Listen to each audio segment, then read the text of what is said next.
Before this man was president, he was in the tabloids for this messy divorce. And this is the only Trump tea I paid attention to. Before there was First Lady Melania, there was Ivana Trump, Donald's first wife. And their breakup was sloppy yappy. They met in 1976, 9 months later. April 1977, they were married. Ivana was ambitious. She was a hard worker. She was poised, and together they built the Trump empire. If you will, New York and tabloids could not get enough of this couple. Together they had 3 children, Donald Jr., Ivanka, and Eric. They were a power couple, and their kids grew up in New York. Ivana was a doting wife, and she had a major role within the Trump organization. She was, in fact, VP of Interior Design. She liked it. Gaudy gold everywhere, pink marble.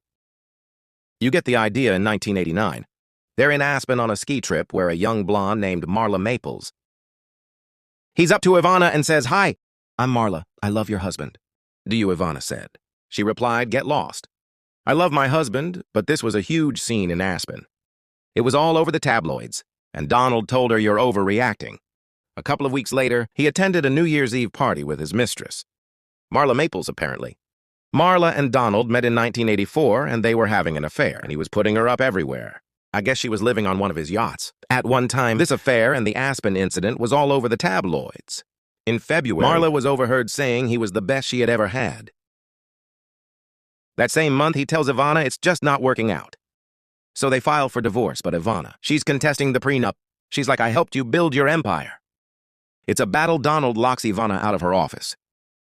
It's all over the news. It's on tabloid cover of newspaper. It was juicy and people could not get enough. Ivana even said in court papers that Donald raped her and pulled out chunks of hair, which they both later denied. They're divorced, but everything isn't finalized until 1992, and Ivana receives $14 million, a 45-room mansion in Connecticut, an apartment in New York, a month every year at Mar-a-Lago, and I think something like $650,000 a year in child support. Meanwhile, he's living it up with Marla. He's kind of stringing her along and they're dating, but he breaks up with her via FedEx, and then they get back together. He's giving interviews where he's bragging about being a player. He told Vanity Fair, "I had been in Europe trucking every model in the world. My life was wild." 1993. Marla is pregnant, and then she gives birth to Tiffany Trump in October. Marla is just waiting for Donald to marry her. But during this time, Donald was going through a lot. He was on the verge of bankruptcy. His casino was failing.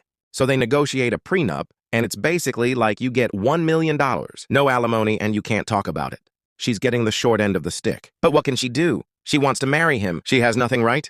But they say, "You know what? Let's renegotiate after 5 years." In December 1993,